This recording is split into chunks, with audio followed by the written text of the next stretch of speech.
भक्तों, माता लक्ष्मी कहती है घर की ये 5 चीजें कभी दूसरों को नहीं देनी चाहिए। आज हम जानेंगे माँ लक्ष्मी की एक प्राचीन कथा। इस कथा के माध्यम से आपको पता चल जाएगा कि एक स्त्री को अपने घर की कौन सी चीजें दूसरों को नहीं देनी चाहिए। जो भी स्त्री ये चीजें दूसरों को दे देती है, माँ लक्ष्मी उसके घर को छोड़कर चली जाती है। इसीलिए भक्तों, आप इस कथा को पूरा जरूर सुने, क्योंकि आधा अधूरा ज्ञान घातक होता है। जो भी इस कथा को पूरा सुनता है, माँ लक्ष्मी उसकी झोली खुशियों से भर देती है। भक्तों, पूर्व काल की बात है, मध्य देश में एक अत्यंत शोभायमान नगरी थी। उस नगरी में एक सुकन्या नाम की स्त्री अपने पति और सास ससुर के साथ निवास करती थी। सुकन्या एक पतिव्रता नारी थी जो सत्य धर्म का पालन करने में तत्पर और गृह कार्य में दक्ष थी। सुकन्या का स्वभाव अत्यंत दयालु था। वह सदैव दूसरों की सहायता किया करती थी। सुकन्या का पति संजय एक वैश्य था। उसकी अनाज की एक दुकान थी। वह बाजार में लोगों की जरूरत की चीजें बेचा करता था। सुकन्या अपने पति से बहुत अधिक प्रेम करती थी। वह अपने पति को ही परमेश्वर मानकर उसकी सेवा करती थी। सुकन्या नित्य पति से पहले जागती थी। अपने घर का आंगन को स्वच्छ करती थी, फिर रंगोली बनाकर आंगन की सजावट करती थी। उसके बाद वह अपने घर को स्वच्छ करती, फिर स्नान आदि कार्य संपन्न करके वह तुलसी को जल देती थी और देवी देवताओं का पूजन करती थी। इस प्रकार से वह रोज अपने नित्य कर्म करती थी। सुकन्या ने कभी किसी का अनादर नहीं किया। वह सभी के साथ मधुर वाणी में बातें करती थी। सभी लोग सुकन्या को देखकर कहने लगे थे कि ये तो साक्षात लक्ष्मी के समान गुणों वाली स्त्री है। यह अपने परिवार का कितने अच्छे से ख्याल रखती है। इसके अलावा सुकन्या दान धर्म करते समय कभी अपने हाथ पीछे नहीं खींचती थी। उसके द्वार पर जो भी याचक आता वो उसे दान दिए बगैर नहीं भेजती थी। उसके द्वार से कोई खाली हाथ नहीं जाता था। जो भी भूखा उसके द्वार पर आता तो वो भरपेट भोजन करके ही लौटता था, जिससे उसके द्वार पर आए हुए सभी याचक अत्यंत प्रसन्न होकर उसे आशीर्वाद देकर लौट जाते थे। इतना ही नहीं, सुकन्या अपने पड़ोसियों की भी सहायता करती थी। उसके पड़ोस में जो भी गरीब और दुखी लोग रहते थे उन्हें भी वह नित्य भोजन दिया करती थी। पड़ोसियों को जो जो चीज लगती सुकन्या बिना विचार किए ही दे दिया करती थी, जिस कारण से सुकन्या के पड़ोसी भी उसका बहुत अधिक सम्मान करते थे। वे कहते थे, यह सुकन्या तो साक्षात देवी है। देवी साक्षात मां अन्नपूर्णा ने ही सुकन्या के रूप में जन्म लिया है। लोग जब भी सुकन्या की प्रशंसा करते तो वे सभी उसके विषय में अच्छी बातें ही कहते, लेकिन लोगों की बातें सुनकर भी सुकन्या ने कभी घमंड नहीं किया। वह उन सभी को आदर और सम्मान से ही बातें किया करती थी। फिर एक दिन की बात है, सुकन्या की एक पड़ोसन उसके घर पर आई है।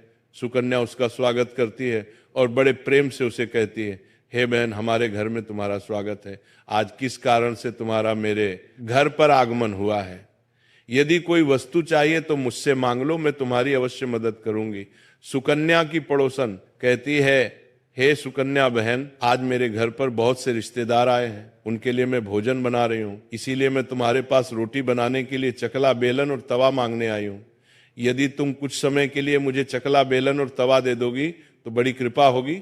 मैं काम हो जाने के बाद तुम्हें जल्दी ही लौटा दूंगी। सुकन्या कहती है, हे बहन, इसमें क्या बड़ी बात है? अभी मुझे चकला बेलन की आवश्यकता नहीं है, इसीलिए तुम मेरा चकला, बेलन और तवा ले जा सकती हो। रुको, मैं अभी तुम्हें लाकर देती हूँ। फिर सुकन्या रसोई घर में जाती है और रसोई घर से चकला, बेलन और तवा लाकर उस पड़ोसन को देती है। तब पड़ोसन कहती, हे बहन, तुम्हारा बहुत बहुत धन्यवाद। आज तुमने मेरा काम सफल कर दिया। मैं अपने मेहमानों को भोजन कराकर तुम्हारा चकला, बेलन जल्दी से लौटा देती हूँ। सुकन्या कहती है, हे बहन, चिंता की कोई बात नहीं है। जब तुम्हारा कार्य पूर्ण हो जाएगा तब तुम मुझे लौटा देना। फिर वह पड़ोसन सुकन्या का चकला, बेलन और तवा लेकर चली जाती है। कुछ समय बाद अन्य एक स्त्री सुकन्या के घर पर आती है। सुकन्या उसका भी प्रेम से स्वागत करती है और पूछती है, पधारो बहन, आज तुम्हें मुझसे क्या काम है? संकोच ना करो और बताओ तुम्हें मुझसे क्या चाहिए।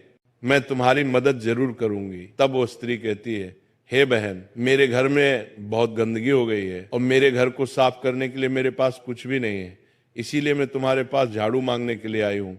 यदि तुम्हें कोई समस्या ना हो तो कृपा करके मुझे अपने घर की झाड़ू दे दो। मैं अपना घर साफ करके तुम्हें झाड़ू लौटा दूंगी। सुकन्या बिना विचार किए ही कहती, हे बहन, बस झाड़ू ही तो है, इसमें क्या समस्या हो सकती है?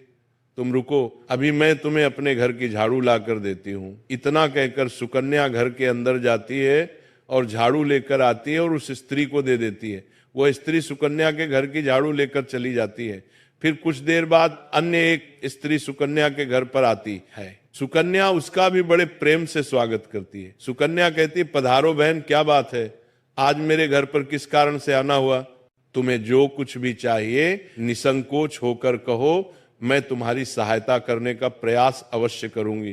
तब वो स्त्री कहती, हे सुकन्या बहन, तुम बड़ी दयालु हो, मैंने तुम्हारे बारे में बहुत सुना है और तुम सभी की मदद करती रहती हो, इसीलिए मैं तुम्हारे पास एक छोटी सी मदद मांगने के लिए आई हूं। सुकन्या कहती है, हे बहन, संकोच ना करो, तुम्हें जो कुछ भी चाहिए मांग लो, यदि मेरे बस में होगा तो मैं मना नहीं करूंगी, मैं तुम्हारी सहायता अवश्य करूंगी। तब वो स्त्री कहती है, सुकन्या बहन, आज मेरी बेटी को देखने के लिए लड़के वाले आ रहे हैं, इसीलिए मैं चिंता में हूं। मेरे पास पहनने के लिए एक भी गहना नहीं है, तो मैं अपनी बेटी को क्या दूं? उसके पास पहनने के लिए अच्छे वस्त्र भी नहीं है, इसीलिए कृपा करके मुझे आप थोड़े गहने और वस्त्र उपहार में दे दीजिए। केवल एक दिन के लिए जब लड़के वाले देखकर चले जाएंगे तो मैं तुम्हारे गहने लौटा दूंगी।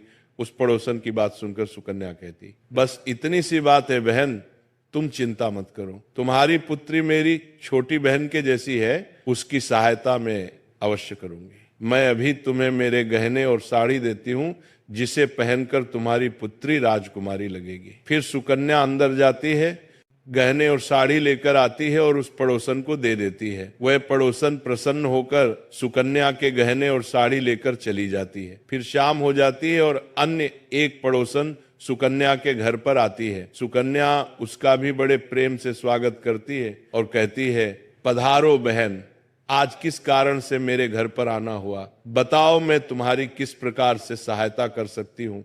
तुम्हें जो कुछ चाहिए निसंकोच होकर कहो, मैं तुम्हारी मदद जरूर करूंगी। वह पड़ोसन कहती है, हे सुकन्या बहन, तुम बड़ी दयालु हो और तुम सभी की मदद करती हो, इसीलिए मैं तुम्हारे पास आई हूँ। मेरा बच्चा भूखा है और उसे पिलाने के लिए दूध नहीं है, इसीलिए मैं तुम्हारे पास दूध मांगने के लिए आई थी। अगर थोड़ा सा दूध